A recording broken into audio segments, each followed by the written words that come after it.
Bonjour et bienvenue à toi dans cette vidéo TikTok. Aujourd'hui, nous allons parler parité d'une fonction. Parfois, dans les exercices que tu vas trouver au lycée, on te demande d'étudier la parité d'une fonction f, par exemple. Et quand on te demande d'étudier la parité de f, c'est vérifier si ta fonction f, elle est paire, si elle est impaire ou si elle est ni paire ni impaire. Au point de vue égalité mathématique, quand on dit qu'une fonction f est paire, ça veut dire qu'elle vérifie cette relation ci-contre. F de x égale f de moins x. Quand ta fonction f elle est impaire, alors elle vérifie cette relation, f de moins x égale moins f de x. Et si ta fonction f ne vérifie aucune des deux relations, dans ce cas-là, elle est ni paire ni impaire. Mais avant d'essayer de rentrer là-dedans, il faut savoir qu'une fonction paire, c'est une fonction ici qui est dans la courbe est symétrique par rapport à l'axe des ordonnées dans un repère. Si tu prends par exemple la fonction carré, hein, tu vois ici la fameuse parabole, dans ce cas-là ici cette fonction-là elle est bien paire car tu vois bien ici la symétrie par rapport à l'axe des ordonnées dans le repère. Il faut savoir également qu'une fonction impaire, c'est une fonction qui est symétrique, qui effectue une symétrie centrale par rapport ici à l'origine du repère. Si tu prends par exemple ici la fameuse fonction cube, elle est bien impaire puisque ici sa courbe est symétrique par rapport à l'origine du repère. Donc ça c'était au point de vue graphique, puisque en fait c'est très utile de manipuler parfois la parité d'une fonction ou l'imparité d'une fonction pour effectuer par exemple des calculs d'intégrale. J'avais déjà fait une vidéo TikTok où j'expliquais ici que quand on a des bornes, quand on veut intégrer sur un segment avec des bornes symétriques par rapport à 0 et qu'on a une fonction impaire qui est l'intégrand de l'intégrale, dans ces cas-là tout ça ça fait 0 et c'est très pratique à étudier. Voilà. Donc ici dans cette vidéo TikTok ce que nous allons faire c'est que je vais te proposer différentes fonctions et on va étudier ici si c'est si c'est deux fonctions, je vais t'en présenter deux, si la fonction ici elle est bien paire ou si elle est impaire ou si elle est pas paire ni impaire. Première consigne, étudier la parité de cette fonction là qui dit que f de x égale x sinus x. Déjà, on vérifie quoi? On va vérifier que la fonction est paire. Et ceci n'est pas coutume, je te rappelle qu'une fonction paire, c'est quand f de x égale f de moins x. Est-ce qu'elle est paire? Eh ben, on va voir ici, on va calculer f de moins x, tu vois. Et si tu retombes à la fin sur ta fonction initiale, f de x, dans ce cas-là, tu auras cette relation qui est vérifiée, et ta fonction f sera bien paire. Donc on calcule f de moins x. F de moins x, c'est quoi? Tu remplaces les x par des moins x, ça te fait moins x sinus de moins x.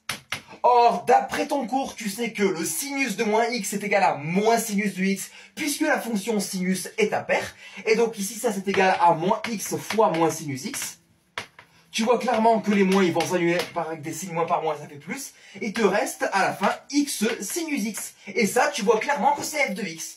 Donc tu as bien ici f de moins x égale f de x. Donc sa fonction f qui dit que f de x égale x sinus x est bien paire. Maintenant ici, on se propose ici d'étudier la parité de la fonction f de x égale x cosinus x. Donc ici, on va d'abord vérifier si elle est paire. Donc on calcule f de moins x. Tu vois, et d'ailleurs ici en fait tu fais le même travail. Parce que en fait... lorsque les paires, ça veut dire que, comme je l'ai dit, je répète encore pour la troisième fois, f de x égale f de moins x. Lorsque c'est impair, c'est que f de moins x égale moins f de x. Voilà. Et en fait, ce qu'il faut faire, c'est quoi? C'est qu'à chaque fois, on calcule f de moins x, et tu vois ce qui te reste à la fin. Lorsque tu calcules f de moins x, si à la fin tu tombes sur f de x, elle est paire. Si tu tombes sur moins f de x, elle est impaire, tu vois. Donc ici, f de moins x, c'est quoi? On va calculer, donc c'est moins x cosinus de moins x. Je remplace les x par des moins x. Et ici, ça te donne quoi? Ça te donne moins x cosinus de x. Et oui, parce que la fonction cosinus est une fonction qui est paire. Et donc cosinus de moins x est égal à cosinus de x. Ici, ça c'est les relations de ton cours sur la trigonométrie. Et donc là, tu reconnais quoi? Tu reconnais que c'est moins tout ceci, et tout ça, c'est f de x. Donc c'est égal à moins f de x. Ah, donc qu'est-ce que ça veut dire? Ça veut dire que f de moins x est égal à moins f de x. Autrement dit, la fonction qui a x associe x cosinus x est impaire. Maintenant ici, on complique un tout petit peu. On se propose désormais d'étudier la parité de la fonction suivante. F de x égale cosinus de x puissance 4 plus sinus carré de x.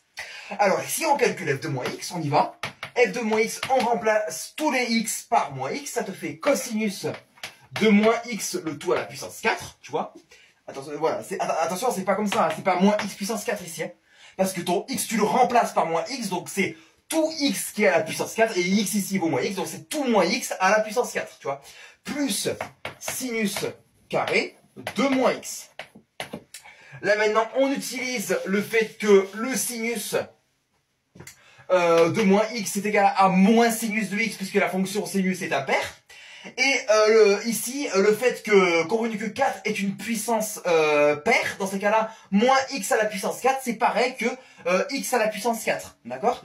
C'est parce qu'en fait, moins x à la puissance 4, d'après la propriété des puissances, c'est égal à moins 1 à la puissance 4 fois x à la puissance 4. Et convenu que ça c'est pair, ça te fait ici 1 fois x puissance 4, donc ça fait x puissance 4. D'accord? Là, c'est vraiment tout simple. Hein. Et donc ici, donc comme j'avais dit, donc ça va être égal à cosinus par conséquent de x à la puissance 4, plus sinus de moins x qui est égal à moins sinus de x le tout au carré. D'accord? Et là finalement, tu obtiens quoi à la fin après transformation? Et ben tu obtiens cosinus de x à la puissance 4 plus sinus de x le tout au carré, puisque ici le carré de moins sinus de x c'est le même ici que le carré de sinus de x. Et donc là finalement, qu'est-ce que c'est ça? Et ben c'est pile poil la fonction de départ. Donc ça c'est f de x, donc tu peux en conclure quoi? Tu peux en conclure que f de moins x égale f de x, donc la fonction f de x ici est paire. Dernier exemple. Pour finir cette vidéo, nous allons désormais étudier la parité de la fonction qui a x associe x puissance 5 plus x sur 1 plus x au carré. D'ailleurs ici il n'y a pas de valeur interdite hein, puisque le dénominateur est strictement positif. Ok? Comment on fait pour étudier la parité de ça? Eh ben on calcule f de moins x. F de moins x c'est quoi? Je remplace les x par des moins x, ça nous fait moins x à la puissance 5 plus moins x, donc moins x, sur 1 plus moins x, le tout au carré. Ça, c'est une puissance impaire. Donc ça, c'est la même chose que de dire que c'est moins x à la puissance 5. Je vous détaille un petit peu, puisque moins x à la puissance 5, d'après la propriété des puissances, c'est moins 1 puissance 5 fois x à la puissance 5. Or ça, c'est la puissance ici est impaire, donc on peut dire que ça, c'est égal à moins 1 fois x puissance 5, donc c'est égal à moins x à la puissance 5. Donc ça, c'est moins x puissance 5, moins x, sur 1 plus x au carré, puisque moins x au carré, c'est pareil que... Enfin, moins x au carré, c'est pareil que x au carré. Je suis perdu un petit peu dans les mots. Ok. Là, on peut clairement voir qu'au numérateur, on factorise par moins 1. Ça te fait ici moins facteur de x à la puissance 5 plus x, sur 1 plus x au carré. Là, on sort le moins devant, et ça nous fait moins toute cette fraction, x puissance 5 plus x, sur 1 plus x au carré. Mais c'est quoi tout ça? Tout ça, c'est f de x. Donc ça, c'est égal à moins f de x. Et donc ici, la fonction qui a x associe x puissance 5 plus x sur 1 plus x au carré, elle est impaire. Bon, j'espère que cette petite vidéo TikTok t'a plu. Voilà, c'était juste pour réviser tout ce qui est la notion de parité et d'imparité d'une fonction. Voilà. Et d'ailleurs, dans ce TikTok, il n'y a pas eu de fonction qui était ni impaire ni paire. Voilà, tout était paire et impaire. Voilà. J'espère que ça t'a plu et surtout, j'espère que également tout est clair.